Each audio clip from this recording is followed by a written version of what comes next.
The Justice League is one of the premier superhero teams, and that's not just within DC. That's within the whole genre of superhero comics. Welcome back, Nerd Squad. It's me, Amanda. Before we jump into this, I want to know, what villain do you think stands the best chance at defeating one of the best superhero teams that we've ever seen? Let me know in the comments. Number 10, Crime Syndicate. The Crime Syndicate are the alternate Justice League of Earth 3. The main difference between them and the main continuity team, though, is that they are evil counterparts to the world's mightiest heroes. Instead of protecting the people of their Earth, they use their power to intimidate and control them instead. Not so good. The Crime Syndicate are pretty fearsome when it comes to their individual power sets and abilities, rivaling the League's members themselves, but the team's weakness lies in their lack of teamwork, and often in their inflated egos. And friends, before we move on to the next spot on this list, if you love what we do here at Top 10 Nerd, if you love my black trench coat, be sure to let us know by clicking that subscribe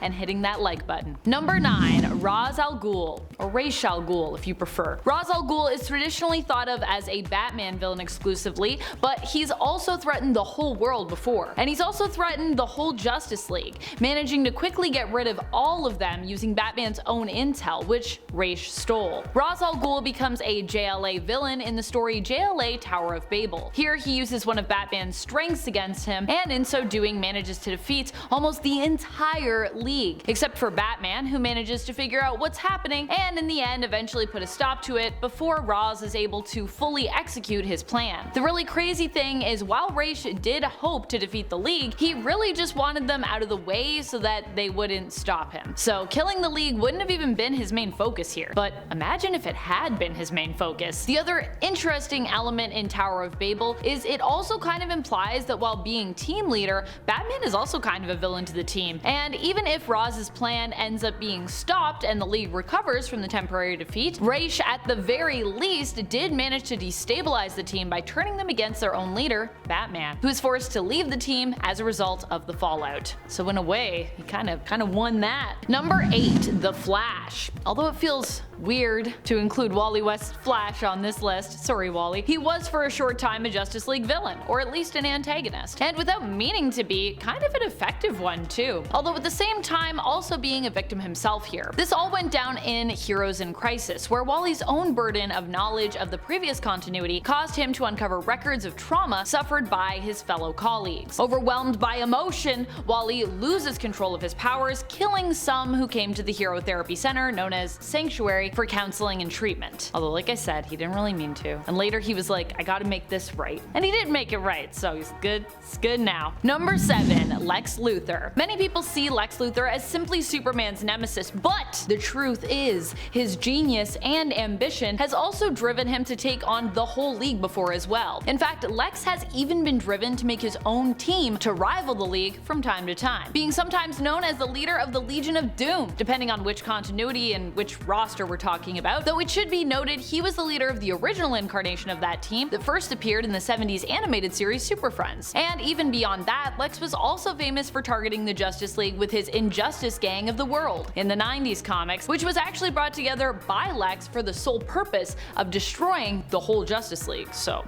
yeah, definitely makes you a Justice League villain if you're out to destroy them. Number 6, Batman Who Laughs. I think after the events of Dark Knight's death metal, we have to acknowledge the Darkest Knight, right? Hailing from the dark multiverse reality of Earth -22, the Batman Who Laughs was originally Bruce Wayne and operated as Batman before he became corrupted by the Joker. He would turn into a villainous combination of these two characters and become known as the Batman Who Laughs, an alternate version of Batman. While he would go on to rival other villains who are beyond even a multiversal level threat to our heroes, Batman Who Laughs, at his base level, without absorbing a bunch of other people's powers, is kinda actually just a guy. Although a really smart and diabolical evil genius sort of guy, and maybe a guy who, you know, had his physiology slightly altered by Joker venom. But anyways, truly it's his brilliant mind and his determination that makes him so deadly. Number 5, Legion of Doom. The Legion of Doom is pretty impressive considering that they're a group often made up of some of the Justice League's most powerful and recognizable foes, both their foes as individual superheroes as well as foes who have at one time or another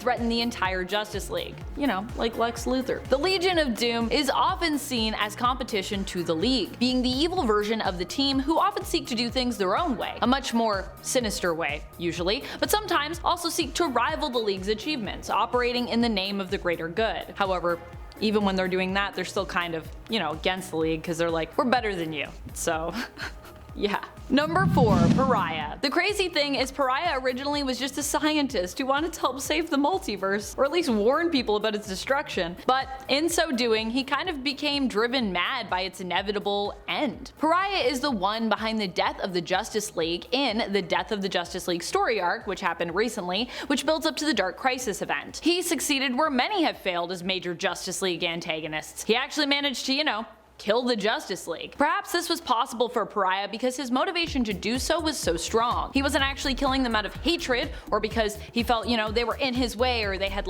done him wrong, but because he felt their very existence basically threatened the existence of the multiverse. Seeing another major crisis coming that was in essence triggered by the consolidation of all continuities and universes at the end of Dark Knight's death metal, Pariah felt the only chance he'd have at stopping it would be to basically eliminate the heroes of the day, thereby stopping the progression of the coming crisis. To him it made sense. I don't know if it makes sense to you. I don't know if it makes sense to me, but to him it made sense. Number 3, Darkseid. Darkseid has to be one of the most powerful characters in the entire DC universe, hands down. Especially because although he might not appear to be on the same threat level as some of the others on our list, he's a villain that pretty much has to exist. In other words, you can never fully defeat Darkseid. Darkseid is, meaning that he will keep coming back even after he's defeated. This is because Darkseid is basically like a universal constant in the DC universe. Aside from that, Darkseid is a master strategist and is also known for being an immensely powerful warrior himself and being. He is insanely strong, nigh invulnerable, and comes equipped with Omega Beams, which are said to never miss their target. The beams can either disintegrate Darkseid's opponent completely or can be used as a life trap when Darkseid chooses instead to employ the Omega Sanction. The Omega Sanction actually traps targets in a series of synthetic lives, which was what happened to Batman instead when he was believed to have been killed by Darkseid. While some individuals can straight up resist the Omega effect, the Omega Beams are also said to be powerful enough to destroy entire planets, which seems like a contradiction, but hey, maybe the people that can avoid the Omega effect are also themselves powerful enough to destroy planets. Would that make sense? I don't know. Number 2, Anti-Monitor. Speaking of beings who have the ability to destroy entire worlds, Anti-Monitor one-ups this by possessing the ability to destroy entire universes. He is the villain we know from the famous Crisis on Infinite Earths crossover event. This event completely changed the history of the DC universe, after the Anti-Monitor attacked and successfully destroyed many worlds, causing the continuity to in essence be reset and reorganized as a result of the fight against him. Also, I feel like you're a powerful villain if you can change up the whole world like that. That's pretty crazy. Number 1, Perpetua. Perpetua is actually probably one of the most powerful villains that the Justice League has ever come up against to date, and probably one of the most powerful villains just ever.